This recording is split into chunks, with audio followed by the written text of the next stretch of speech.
Mar-a-Lago is a historic estate located in Palm Beach, Florida. Its history is rich and colorful, spanning nearly a century. The name Mar-a-Lago means sea to lake in Spanish, reflecting the fact that the estate extends from one end of Palm Beach Island to the other, touching the Atlantic Ocean on the east and the Lake Worth Lagoon on the west.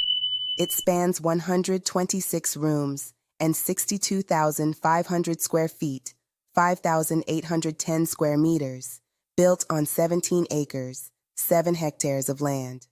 Hello, and welcome again to the Queen Luxus podcast. Geopolitical Queen here with today's episode on the history of Mar-a-Lago, a historic estate located in Palm Beach, Florida, and now owned by President Donald Trump. During the 1920s, Florida land boom, Marjorie Merriweather Post, heiress to the Post cereals business, and later the wealthiest woman in the United States, paid for a house to be built with her husband, Edward F. Hutton. Post spent $7 million, equivalent to $127 million in 2024. It was completed in 1927. At that time, it was the most expensive non-royal residence built in history. Hutton and Post regularly used Mar-a-Lago as their winter residence, hosting dinner parties, charity events, concerts, costume balls, and a circus. In 1935, Hutton and Post divorced. Post married the Washington lawyer Joseph E. Davies, who was appointed ambassador to the Soviet Union. In April 1944, the house was turned into a training center for returning servicemen from the Second World War. In 1948, Post returned to Mar-a-Lago and began hosting social events again. From 1957, the International Red Cross Gala became a traditional event to be hosted there.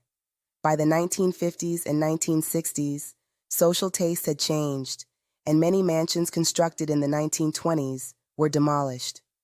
Mar-a-Lago, however, escaped this demolishing act, and in 1969, it was designated as a National Historic Site.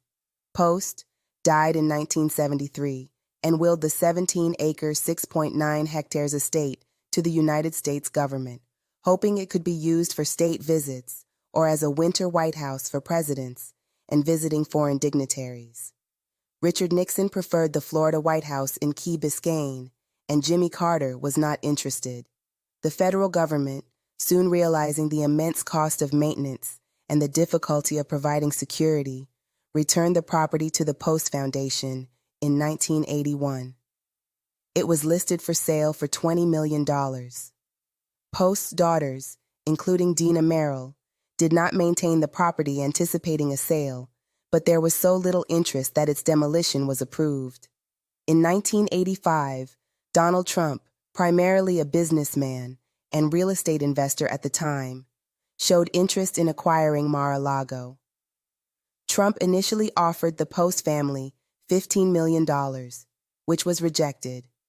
Trump then purchased land between Mar-a-Lago and the ocean from Jack C. Massey, the former owner of KFC, for $2 million, stating that he intended to build a home that would block Mar-a-Lago's beach view. This threat caused competing interest in Mar-a-Lago to decline.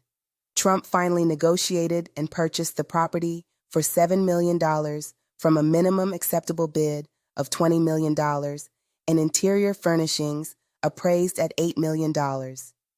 Different sources, however, put the combined total cost of the purchase at around $10 million.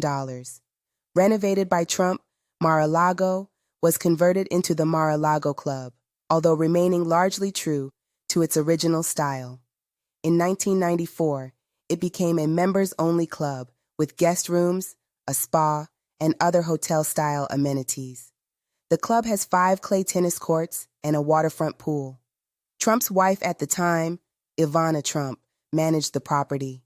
The Trump family, however, maintains private quarters in a closed-off area on the grounds. During his first presidency, Trump frequently visited Mar-a-Lago and held meetings there with international leaders, including Japanese Prime Minister Shinzo Abe and Chinese President Xi Jinping. So here you have it, folks.